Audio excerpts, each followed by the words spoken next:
Russia మీదన ఏ క్షణంలోనైనా యుద్ధం చేస్తామని ప్రకటించినటువంటి ఇరాన్ 48 గంటలు గడువిచ్చింది రంజాన్ తర్వాత. ఓ పక్కన అమెరికా, నాటో, యూరప్ దేశాలు ప్రయత్నిస్తున్నా మేము చేసి తీరతామని చెప్పి వాళ్ళకి హెచ్చరికలు కూడా చెప్పేసింది. ఈలోపు అమెరికా, యూరప్ దేశాలు ఇజ్రాయెల్, ఇరాన్లో పర్యటించొద్దని వాళ్ళ ప్రజలకి అడ్వైజరీలు ఇచ్చేసినాయి. భారత్ కూడా అదే ఇచ్చేసింది. ఇప్పుడు సీన్ కట్ చేస్తే పెద్ద ఎత్తున ఇజ్రాయెల్ మీద దాడి జరిగింది. కాకపోతే డైరెక్ట్గా కాదు. It seems that Iran's mega revenge against Israel has begun with rocket train in the towns near the Lebanon border. Lebanon-based Iranian proxy group Hezbollah has launched a massive attack. Back-to-back rockets were fired from Lebanese territory towards Israel. Many claim that nearly 100 rockets were fired in just 15 minutes. But there is no confirmation on the number of rockets fired from Lebanon yet.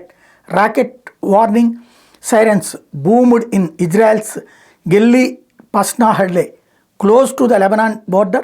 Suspected drone infiltration sirens were also sounded in other nearby towns. ఒక్కసారిగా పెద్ద ఎత్తున drones, మిస్సైల్స్తో విరుచుకుపడింది లెబనాన్లోంచి Hezbollah.